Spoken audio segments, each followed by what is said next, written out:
இன்னைக்கு சூப்பரான காரச்சை வச்சு தான் கார குழம்பு செய்ய போகிறோம். அது மிளகு காரச்சவுல. இது எங்கள் ஊர் சைடில் காரச்சவுன்னு சொல்லுவோம், சில ஊரில் காரச்சையாகவும் சொல்லுவாங்க. உங்கள் ஊரில் என்னன்னு சொல்லுவீங்கன்னு கமெண்ட் சொல்லுங்கள்.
பாத்திரம் சூடாயிட்டு ஆயில் ஊற்றிக்கலாம்.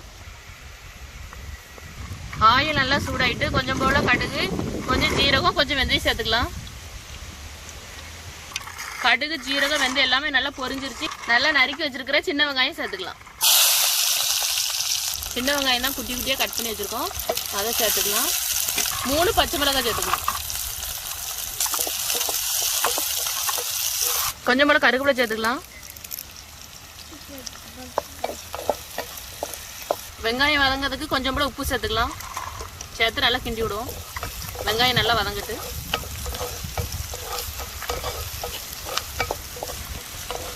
சின்ன வெங்காயம் சேர்த்தா தான் செம்ம டேஸ்ட்டாக இருக்கும், அதனால சின்ன வெங்காயம் சேர்த்துக்கலாம். வெங்காயம் வதங்கிட்டு கொஞ்சம் மூடி போட்டுக்கலாம். வெங்காயம் நல்லா பொன்னிறமாக வதங்கிருச்சு. இப்போ நம்ம தக்காளி பழம் சேர்த்துக்கலாம்.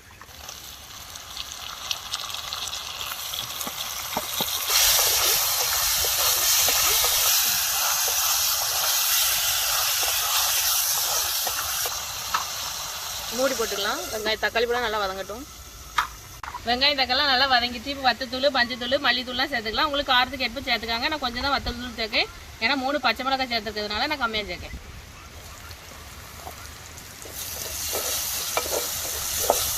பாருங்க நல்லா வதங்கிட்டு நம்ம பொடியெல்லாம் சேர்த்துக்கலாம்.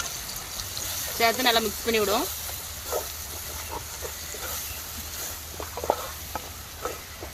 மசாலாவோட பச்சை வடை எல்லாமே போயிட்டு இப்போ குழம்புக்கு தேவையான தண்ணி ஊற்றிக்கலாம்.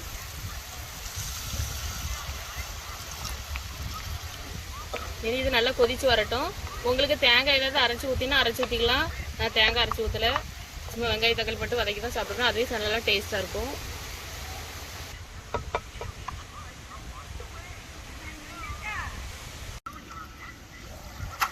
பாருங்கள் நல்லா கொதிச்சிச்சு. இந்த டைமில் நம்ம காரம், உப்பு எல்லாம் கரெக்டாக இருக்கான்னு பார்த்துக்கலாம்.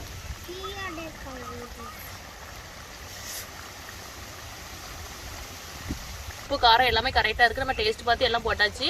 இப்போ மசாலோட பச்சை வடை எல்லாமே போயிட்டு இப்போ நம்ம காரச்சவும் சேர்த்துக்கலாம்.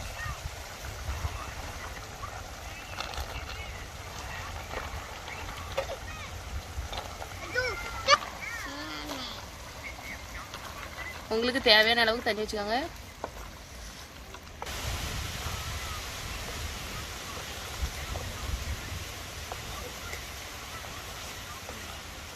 ஒரு நிமிஷம் வேகட்டு, நல்லா மூடி போட்டுக்கலாம்.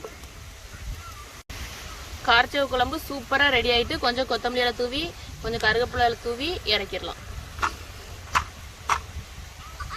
சூப்பராக இருக்கு பாருங்க.